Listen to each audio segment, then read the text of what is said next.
Hello, मी Jyoti and welcome to my channel परिपूर्ण आहार। सकस आहार म्हणजेच परिपूर्ण आहार।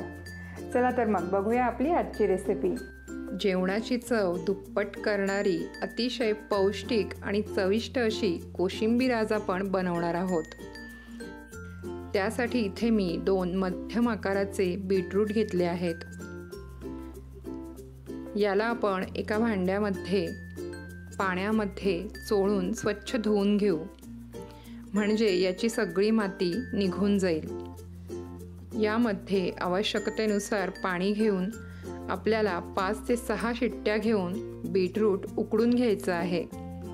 शिट्ट्या झाल्या की कुकरचा गॅस बंद करायचा आणि कुकरची वाफ पूर्णपणे जाऊ द्यायची।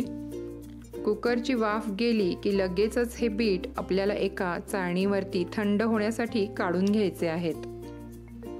साधारण हात लावता येण्याइतपत बीट थंड झाले आहेत। आता याचे आपण साल काढून घेऊ।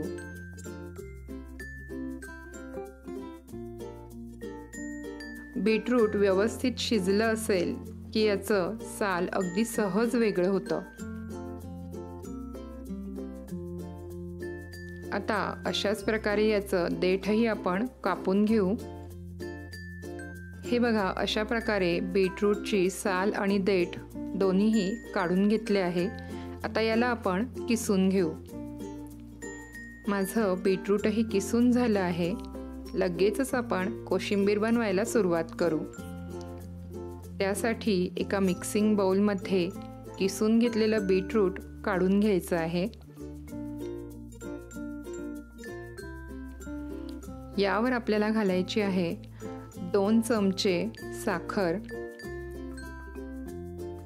आणि चवीनुसार मीठ। आता यात आपल्याला आवश्यकतेनुसार दही घालायचं आहे। इथे सुरुवातीला मी 4 ते 5 पोहे खाण्याचे चमचे इतकं दही घालणार आहे। मी घरचं ताजं दही वापरलं आहे। कोशिंबिरीसाठी शक्यतो ताजं आणि घरचंच दही वापरावं। दही फार आंबट नसावं। आता हे सगळं एकदा व्यवस्थित मिक्स करून घेऊ। जर आपल्याला दही कमी वाटलं तर आपण आणखीन दही यामध्ये वाढवू शकतो।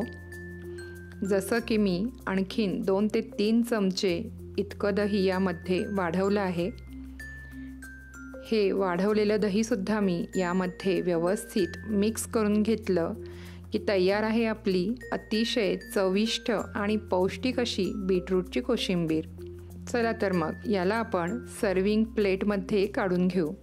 कोशिंबीर वेगवेगळ्या पद्धतीने करता येते, पण एकदा माझ्या ह्या पद्धतीने कोशिंबीर नक्की ट्राय करा। आणि हो, आवडली तर व्हिडिओला जास्तीत जास्त लाईक आणि शेअर करा। तसेच आपल्या चॅनलवर जर तुम्ही पहिल्यांदाच येत असाल तर चॅनलला सबस्क्राईबही नक्की करा।